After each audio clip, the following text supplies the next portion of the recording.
January 17th, 1943, 0847 hours, 18,000 feet above the Solomon Sea. The air is thin and cold.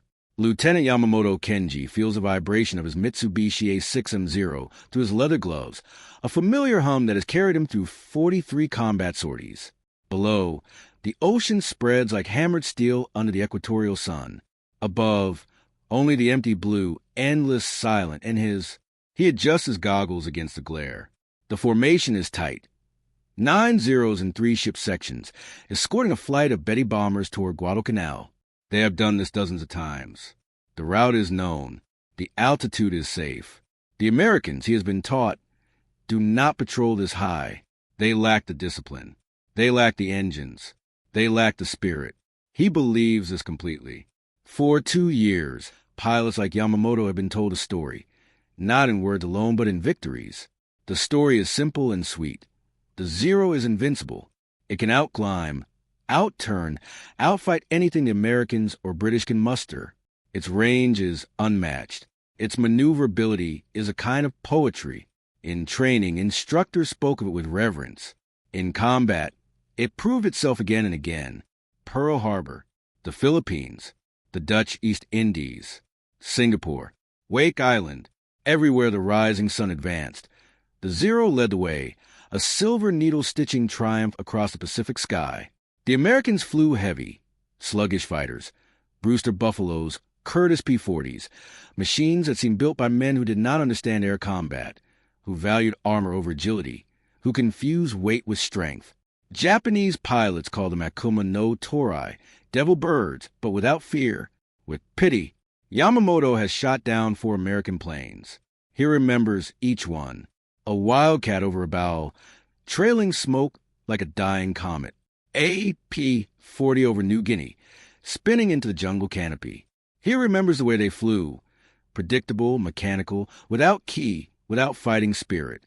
He remembers the parachutes blossoming white against the green, and the feeling that swelled in his chest. Not hatred, but certainty. Certainty that Japan's path was righteous. Certainty that the Americans, for all their factories and their oil, did not possess the warrior's heart. They were soft. They were rich. They were men who had forgotten how to sacrifice. This belief is not arrogance. It is doctrine. It has been woven into every briefing, every toast, every letter from the emperor. The Zero is more than an aircraft. It is a symbol. It is proof that spirit can defeat materialism, that a pure heart can overcome a heavy machine. And for 2 years, the evidence has supported this. The Americans have died in great numbers. Their carriers burned at Coral Sea. Their pilots fell like autumn leaves. The Zero remained supreme. But the air at 18,000 feet is colder than Yamamoto remembers. What Lieutenant Yamamoto does not know, what no Japanese pilot in that formation knows, is that 6 miles ahead and 3,000 feet above them, 8 Lockheed P-38 Lightnings are waiting in the sun. They have been there for 22 minutes. The P-38 is not a graceful aircraft. It does not turn like a Zero. It is heavy, angular, twin-boomed, with a central nacelle that looks like a bathtub welded to 2 engines. Japanese intelligence calls it Enaidotai Sentoki, the twin fuselage fighter, and dismisses it as another example of American excess. 2 engines where one would do. 2 tails. Too much metal. Too much weight. It is the airplane equivalent of a Detroit automobile. Flashy, wasteful, inefficient. But the P-38 has something the Zero does not. Altitude performance. At 21,000 feet, the twin Allison engines of the Lightning are still pulling hard. The pilot, Captain Robert M. Westbrook of the 339th Fighter Squadron, does not feel the cold. His cockpit is heated. His oxygen is regulated. His guns, 4.50 caliber machine guns and 120mm cannon, are loaded and bore-sighted. He has been flying combat for 4 months. He has learned things the textbooks did not teach. He has learned that the Zero can turn inside anything, but it cannot dive. He has learned that Japanese pilots will chase a crippled bomber into a trap because their code demands it. He has learned that the key to killing a Zero is not to fight it on its terms. You do not dogfight a Zero. You dive on it. You hit it. You leave. Westbrook Squadron Commander Major Thomas Lynch taught him this. Lynch is flying lead today, scanning the horizon with binoculars, waiting for the glint of sun on aluminum. The lightnings are in a loose Vic formation, stepped up in altitude, invisible against the glare. Below them, the ocean is a mirror. Above them, the sky is a cathedral. They have been briefed. Japanese bomber formation inbound. Probable fighter escort, intercept and destroy. No theatrics.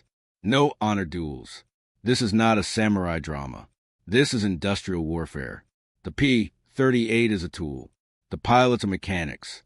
The enemy is a problem to be solved with speed, surprise, and firepower. Lynch sees them first. 9 black dots, low and slow, crawling north. He keys his radio. Bandits, 11 o'clock low. Zeros. Count 9. We go on my mark. No one replies. Radio discipline is tight. 8 lightnings roll inverted and begin their dive. The physics are simple. The P-38 at 21,000 feet has potential energy. Gravity converts that energy into speed. Within 10 seconds, Westbrook's airspeed indicator is climbing past 300 knots. 320, 350. The controls stiffen. The airframe shudders. The Allison engines scream. The world compresses into a tunnel. The gun sight, the target, the distance shrinking. He picks a 0 on the left side of the formation, slightly trailing. The range closes. 800 yards. 600. He can see the red circles on the wings now, bright as blood. 400 yards. He presses the trigger. The P-38 shudders as 5 guns fire in unison. The convergence point is 300 yards. At that range, the bullet stream is a cone of destruction 2 feet wide. Westbrook sees tracers arc across the sky, white-hot threads stitching toward the 0. For a moment, nothing happens. Then the 0's left wing crumples. Fabric tears. Metal peels. The aircraft snap rolls to the left and begins to tumble, shedding pieces. Aileron, cowling, cockpit canopy. Like a tree shedding leaves in a hurricane. Westbrook does not watch. He is already pulling out of the dive. G-forces crushing him into a seat, vision tunneling to gray. He levels off at 15,000 feet, checks his 6, climbs back into the sun. The entire engagement lasted 11 seconds. Behind him, the sky is chaos. Lieutenant Yamamoto sees the first 0 die and does not understand. There was no warning, no engine sound, no radio call. One moment, his wingman was there. The next, he was not. Yamamoto looks up instinctively toward the sun. He sees nothing. Then he sees everything. They are above him. The Americans are above him. This is impossible. This violates the known order. The 0 owns the sky above 15,000 feet. The Americans cannot climb this high, or they cannot fight effectively. Their engines suffocate. Their pilots grow sluggish. This is doctrine. This is truth. But the P-38s are diving again. Yamamoto brakes left hard, pulling the 0 into a turn so tight that his vision blurs. The stick is almost in his lap. The airframe groans. He knows he can outturn them. He knows the Americans cannot follow. But the P-38s do not try to follow. They do not turn. They extend, trading altitude for speed, and climb back into the sun. Yamamoto reverses, trying to reacquire a target, but the sky is empty. The lightnings are gone, or not gone, hidden, waiting. Another 0 explodes. Then another. The bomber formation is scattering. The tight discipline is breaking. Yamamoto hears voices on the radio. Sharp, frantic, overlapping. He cannot process the words. His mind is stuck on a single thought. They were above us. He sees a P-38 below him, climbing slowly, apparently unaware. Yamamoto pushes the stick forward and dives. This is his chance. This is redemption. He centers the lightning in his gun sight, closes to 200 meters, and fires. The 20mm cannon thumps. The tracers converge and miss. The P-38 rolls lazily, almost contemptuously, and extends. Yamamoto follows, diving steeper, pushing the 0 to its limits. His airspeed climbs past 300 kilometers per hour, 350, 400. The controls go stiff. The nose drops uncontrollably. He pulls back on the stick with both hands, but the Zero does not respond. The airframe is shaking. The wings are flexing. He is in a high-speed stall, a condition the Zero was never designed to escape. Below him, the P-38 is pulling out of its dive, smooth and level, disappearing into the haze. Yamamoto manages to recover at 8,000 feet. His hands are shaking. His flight suit is soaked with sweat, despite the cold. He looks around. The formation is gone. The bombers are scattered. He counts 3 parachutes below, drifting toward the ocean. He does not know if they are Japanese or American. He does not know if anyone is left. He turned for home. The Battle of the Solomon Sea was not a named battle. It does not appear in most history books. There was no beachhead, no flag, no surrender ceremony.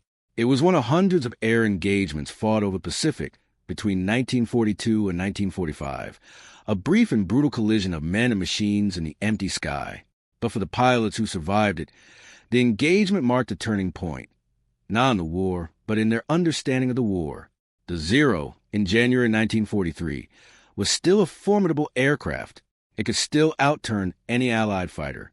It still had the range to strike deep into enemy territory, but it was no longer invincible.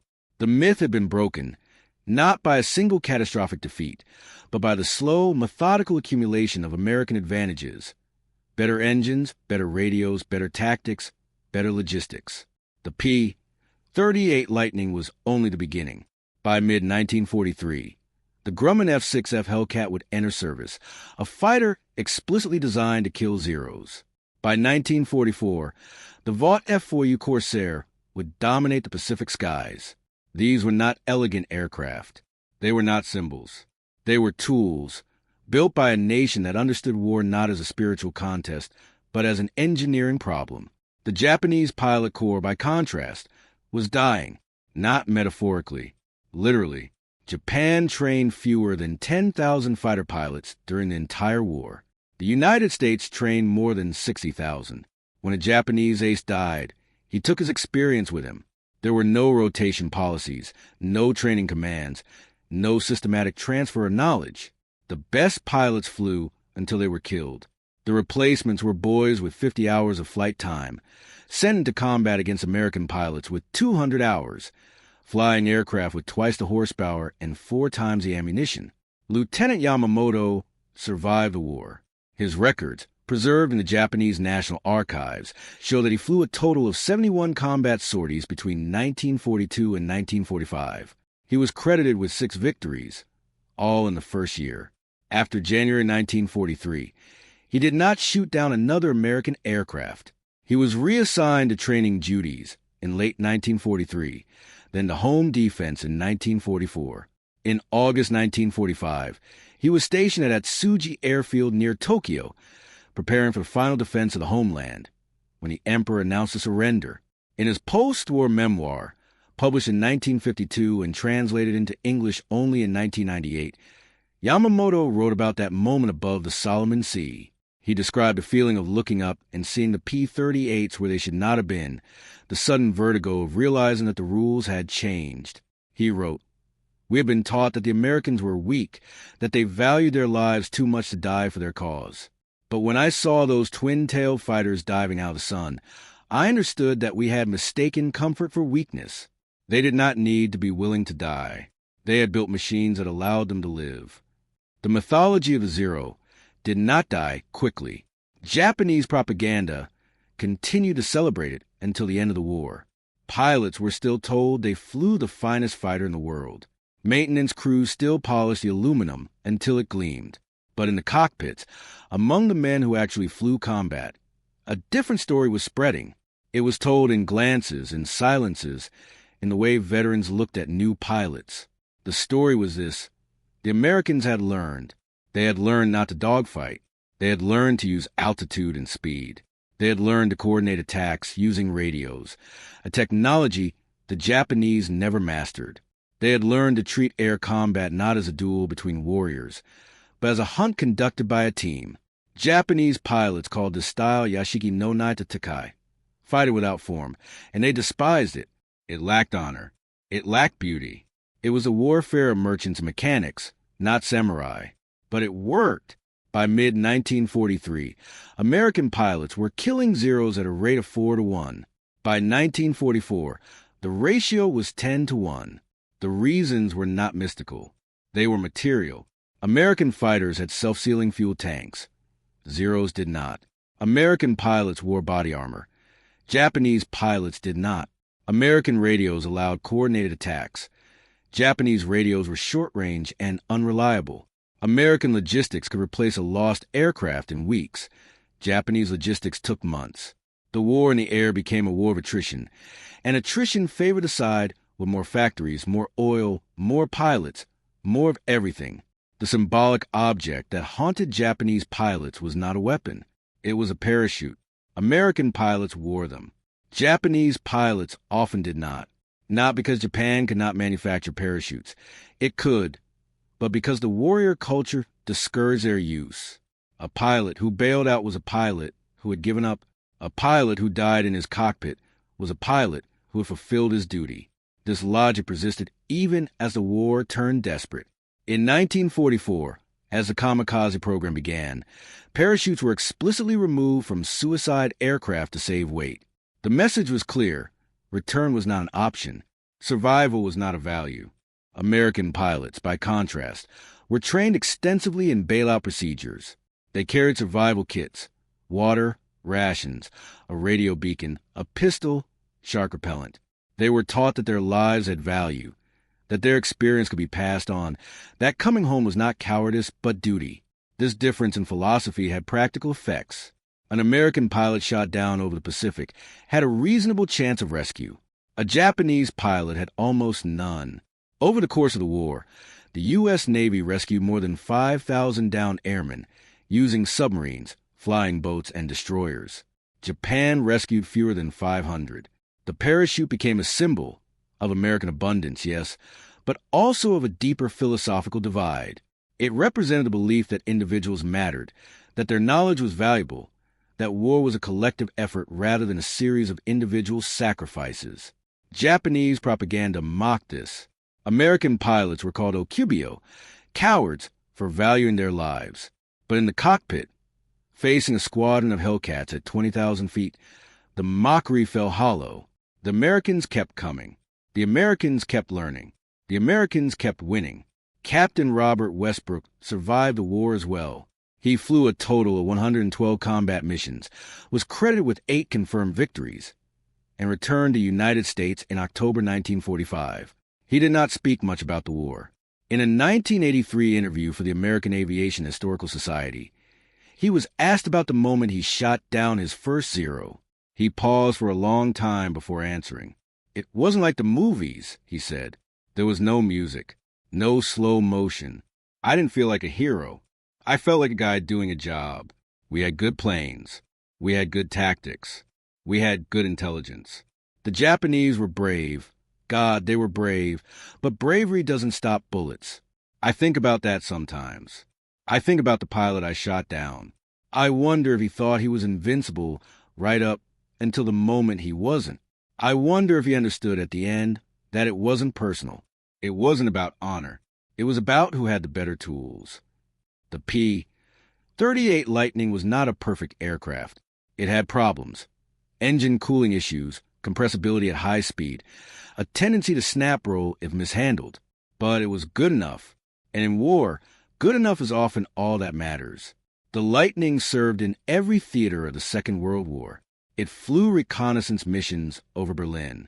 It escorted bombers to Tokyo.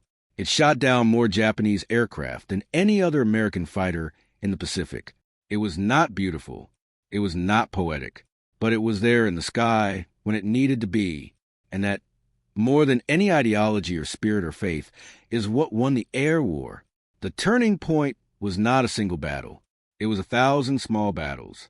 It was the moment a Japanese pilot looked up and saw an American fighter where doctrine said it could not be.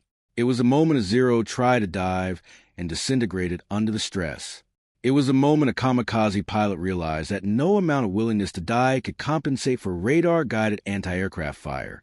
The mythology of invincibility, once broken, could not be repaired.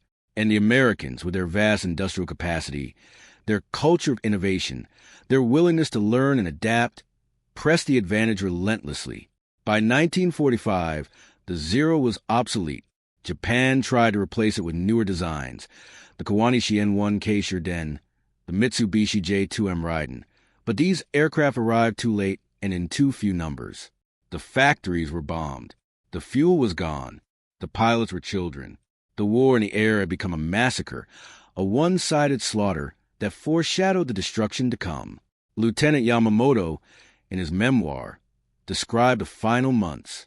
He wrote about sitting on the tarmac at Atsugi, watching B-29 superfortresses pass overhead in formations of 50, 100, 200 aircraft, their contrails weaving a white net across the sky. He wrote about the feeling of helplessness, of knowing that Japan had no answer to this.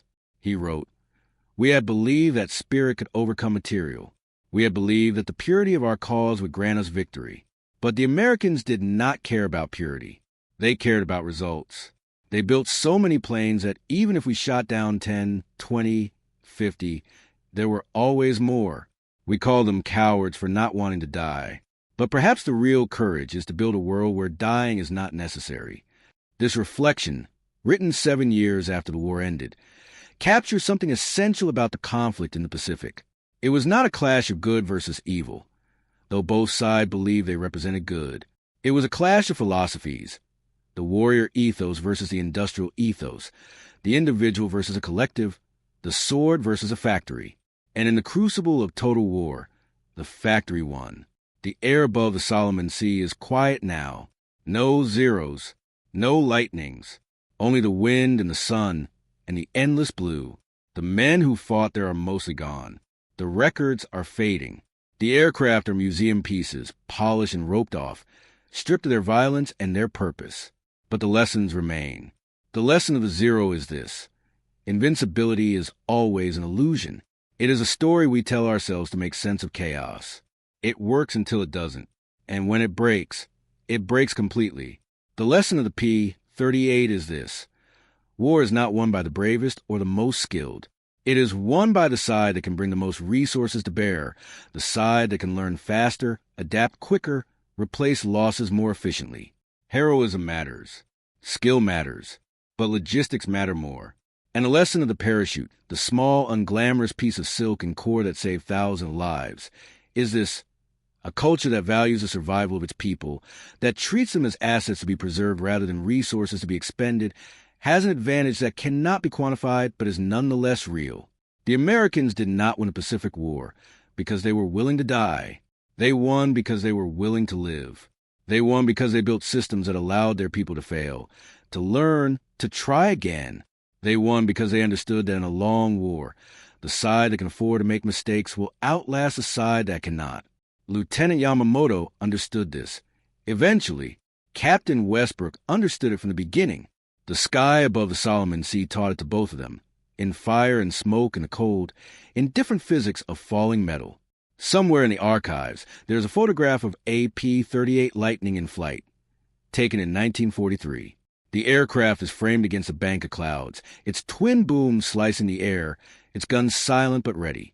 There is no drama in the image, no explosions, no falling enemy, just a machine doing what it was built to do. That photograph is the most honest monument to the air war in the Pacific. Not a statue of a hero, not a plaque commemorating glory. Just a tool, well-made, well-used, and when the job was done, set aside. The sky, in the end, belonged to no one. Not to the samurai, not to the cowboy. It belonged to the engineers, the mechanics, the factory workers, the planners, the logistics officers. All the unglamorous people who understood that winning a war is not about touching the sky, but about building the ladder that gets you there, and making sure there are enough rungs for everyone who needs to climb.